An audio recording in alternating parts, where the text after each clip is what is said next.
This is Flashpoint, your channel for global insights and breaking events shaping our world. Before we begin, make sure to subscribe and turn on notifications so you never miss our latest deep dives into international conflicts, revolutions, and political shocks unfolding around the globe. In the heart of Eastern Europe, a storm is brewing once again. Belarus, a country long known for its tight grip under Alexander Lukashenko's rule, is now on the edge of a historic transformation. Reports are flooding in of massive protests spreading across the nation, and for the first time in decades, parts of the Belarusian army are refusing to obey orders. The question gripping the region: is this the beginning of the end for Europe's last dictator? The story starts quietly, like many revolutions do. Discontent has simmered for years under the surface. Years of economic stagnation, political repression, and crushed hopes for democracy. But now, that frustration has exploded into the streets of Minsk, Grodno, Brest, and dozens of other cities. The trigger? Reports claim that a key division of the Belarusian armed forces has defected, refusing to follow orders to suppress peaceful demonstrators. Soldiers have joined hands with the people they were once sent to control. Videos appearing online show crowds cheering as military trucks fly the national white-red-white flag, the banned symbol of opposition that has now returned as a rallying cry for freedom. For more than 3 decades, Alexander Lukashenko has ruled Belarus with an iron fist.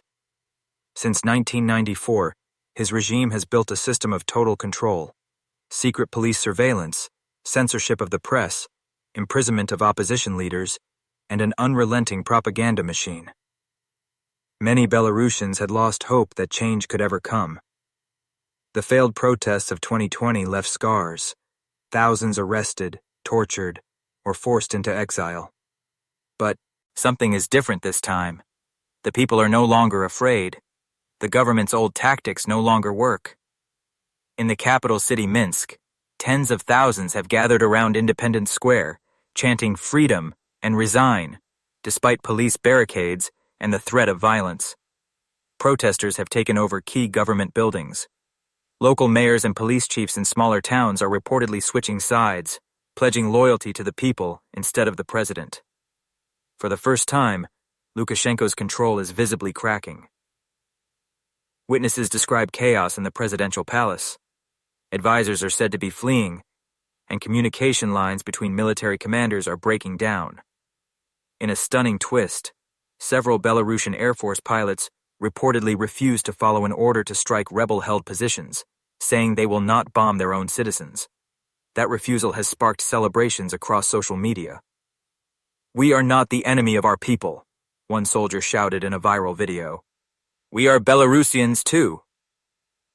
Lukashenko, appearing visibly shaken in his latest televised address, blamed foreign agents and Western interference for the unrest. He accused NATO of trying to destabilize his country and promised to restore order. But his words seem hollow now. The crowds keep growing, and the state machinery that once crushed dissent is losing its grip. Even in the state-run media, cracks are starting to appear. Several anchors have resigned live on air, declaring they can no longer lie to the nation. Analysts say this could be the most serious challenge to Lukashenko's power since he took office. The key difference today is the involvement of the military. Historically, Lukashenko relied on the army and internal security forces to maintain control. But with parts of those forces now breaking away, his authority is collapsing from within. The world is watching closely. Neighboring countries like Poland and Lithuania are on high alert, fearing that instability in Belarus could spill across borders. The European Union has called for restraint and dialogue. Inside Belarus, the atmosphere is electric. Crowds are chanting, cars are honking, and the sense of unity is spreading faster than fear. University students are walking out of classes. Factory workers, the backbone of the Belarusian economy, are going on strike. Even the Orthodox Church, usually silent, has called for peace and dialogue. For the first time, the people of Belarus feel that the system that ruled them for so long might finally be crumbling. There are reports of spontaneous self-defense groups forming in neighborhoods to protect demonstrators from police raids. Barricades have been built overnight using buses, trash bins, and vehicles. In some cities, protesters have seized local TV stations, broadcasting their own messages to counter government propaganda. Their slogan, "We are not the enemy, we are Belarus." International reaction has been swift. The United States and European leaders have condemned the use of violence and warned Lukashenko against cracking down further. Human rights organizations are documenting abuses, while Belarusian activists abroad are coordinating efforts to spread uncensored information. Anonymous hackers have reportedly targeted state websites, leaking documents that expose years of corruption and secret deals between Belarusian officials and Russian energy companies. Yet, despite the momentum, the future remains uncertain. Revolutions are unpredictable. While many hope this is Belarus's moment of liberation, others fear the regime could retaliate with brutal force.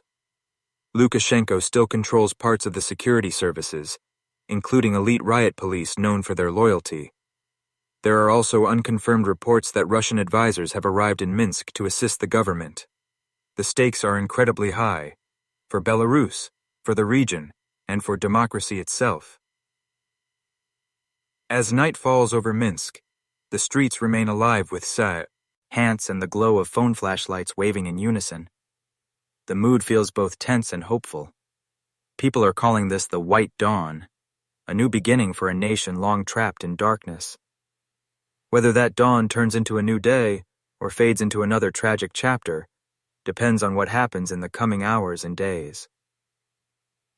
For the soldiers who defected, the decision to turn against their orders was not easy.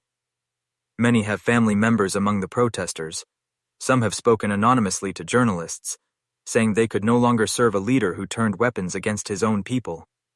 Others have vowed to protect the protesters until Belarus is free. Their bravery has inspired millions, and their defection has shattered the myth of Lukashenko's unbreakable control over the military. At the same time, the government is desperately trying to regain control. There are reports of arrests of senior army officers suspected of disloyalty. Internet blackouts have been imposed in several regions, and curfews declared. But the people continue to defy the regime. Social media has become the new battlefield, with Telegram channels, live streams, and encrypted networks spreading real-time updates faster than the state can silence them. From an international perspective, this uprising could reshape the balance of power in Eastern Europe. If Lukashenko falls, it will be a major blow to Moscow's influence in the region. Belarus could move closer to the European Union, following in the footsteps of Ukraine's Maidan Revolution. However, that possibility also carries risks, including the chance of Russian intervention to prevent another color revolution on its doorstep. Meanwhile, Lukashenko's whereabouts are becoming uncertain. Some reports claim he has relocated to a secure bunker outside Minsk. Others say he's preparing to flee the country. State media continues to show pre-recorded footage of him meeting with military commanders, but analysts note inconsistencies that suggest the images may be old. As the tension escalates, the international community faces a crucial quest: